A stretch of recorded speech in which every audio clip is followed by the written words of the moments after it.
রক্তে ইউরিক অ্যাসিডের পরিমাণ বেড়ে যাওয়া বর্তমানে এটা খুব কমন একটি সমস্যা। আর এই ইউরিক অ্যাসিড যদি বেড়ে যায়, সেক্ষেত্রে দেখা যায় অনেক বেশি জয়েন্টে জয়েন্টে সুই ফোটার মতো ব্যথা হয়, তীব্র ব্যথা হয়, যে ব্যথাটা বিশেষ করে সকালবেলা ঘুম থেকে ওঠার পরে পা মাটিতে ফেলাটাই একদম অনেক কঠিন হয়ে পড়ে। পেইন কিলার খেয়ে সাময়িকভাবে আরাম মিললেও হোমিওপ্যাথি ঔষধের মাধ্যমে কিন্তু আপনার এই ইউরিক অ্যাসিডের সমস্যা স্থায়ীভাবে সমাধান করা সম্ভব। যেমন ইউরিক অ্যাসিডের কারণে যদি জয়েন্টে ফুলে যায়, লাল হয়ে যায় এবং প্রচন্ড পরিমাণে সুই ফোটানোর মতো ব্যথা থাকে, সেক্ষেত্রে আর্টিকা ইউরেন্স দুর্দান্ত একটি মেডিসিন হিসেবে কাজ করে।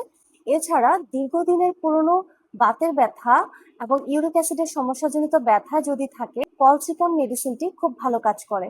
ঔষধের পাশাপাশি পিউরিনযুক্ত খাবার যেমন মসুরের ডাল, রেড মিট, পুঁই শাক ইত্যাদি খাবারগুলো আপনার খাবার তালিকা থেকে সাময়িক সময়ের জন্য বন্ধ রাখতে হবে।